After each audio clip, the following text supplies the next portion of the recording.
Assalamualaikum warahmatullahi wabarakatuh. Bagaimana kabar teman-teman hari ini?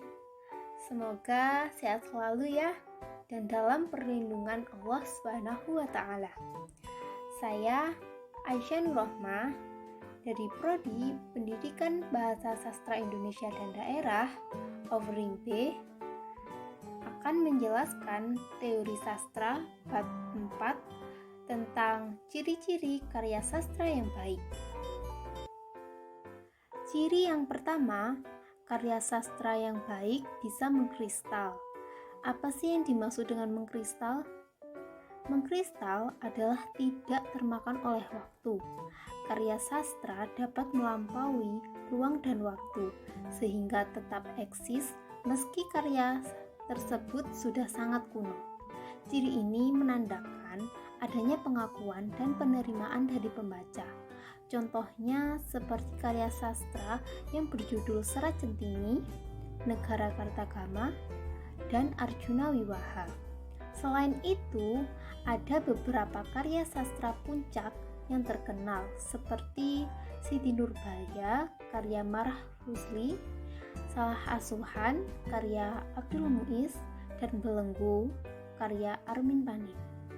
Ada pula karya sastra yang sangat sukses dan bisa melampaui batas negara, seperti karya Albert Camus, Shakespeare, dan Kafka. Ciri yang kedua, mempunyai sistem yang bulat, baik sistem bentuk, bahasa, maupun isi. Dalam sebuah karya sastra harus mempunyai unity atau keutuhan, balance atau keseimbangan, harmoni atau keselarasan, dan right emphasis atau tekanan yang tepat. Keutuhan mengisyaratkan bahwa sebuah karya harus memenuhi unsur di dalamnya seperti tema, perwatakan, alur, dan lain-lain. Keseimbangan mengisyaratkan bahwa unsur-unsur tersebut harus sesuai dengan bentuk dan fungsinya. Keselarasan mengisyaratkan adanya kesinambungan antar kalimat dan juga unsur-unsur dari suatu karya sastra. Tekanan yang tepat mengisyaratkan adanya sasaran tepat yang akan ditonjolkan dalam cerita suatu karya sastra. Ciri-ciri yang ketiga, karya sastra yang baik bisa mengungkapkan isi jiwa sastrawan dengan sangat baik. Tidak bisa dipungkiri bahwa suatu karya sastra itu lahir dari pemikiran dan isi jiwa sastrawan. Karya sastra harus bisa mengungkapkan isi pikiran, perasaan, emosi, keinginan, dorongan, ciri khas, atau cita-cita dari pengarangnya.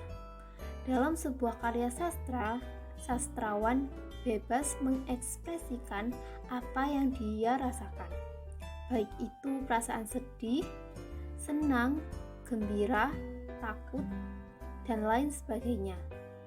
Tujuannya agar pembaca dapat merasakan pula apa yang dirasakan oleh sastrawan, sehingga akan muncul rasa keterkaitan dan ketertarikan pembaca pada karya sastra tersebut. Ciri-ciri yang keempat, karya sastra yang baik bisa menafsirkan kehidupan dan mengungkapkan hakikat kehidupan.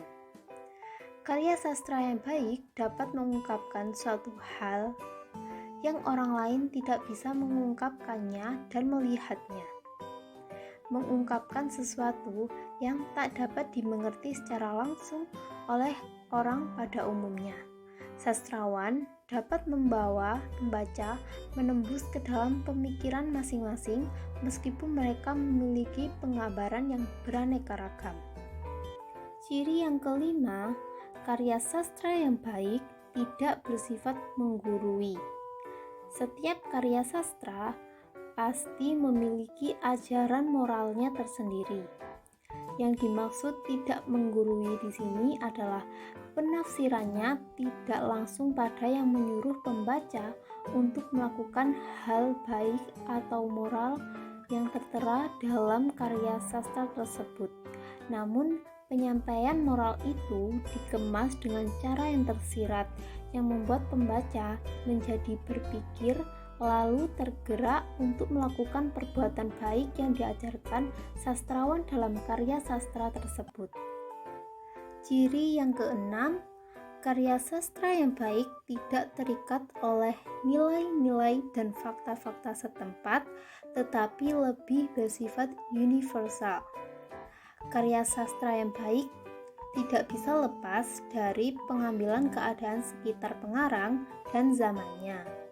Makin baik karya sastra, makin universal masalah hidup yang diungkapkan, seperti cinta kasih, ambisi, kebencian, kematian, dan kesepian.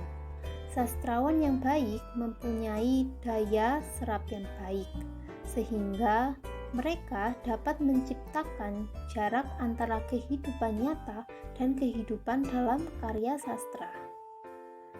Ciri yang ketujuh, karya sastra yang baik tidak melodramatis dan tidak mempunyai kesan diatur-atur. Seorang sastrawan harus menulis sesuai dengan kaidah yang ditentukan dalam penulisan karya sastra. Jangan sampai seorang sastrawan memaksakan suatu hal seperti mengakhiri cerita dengan gaya yang terpaksa atau membelit-belitkan cerita hingga berlembar-lembar padahal seharusnya tidak diperlukan. Dan ciri yang terakhir, karya sastra yang baik harus menunjukkan kebaruan, keindividualan, dan keaslian. Kebaruan di sini mengisyaratkan adanya peningkatan kualitas dan munculnya sesuatu yang lain daripada karya sastra yang mendahulunya.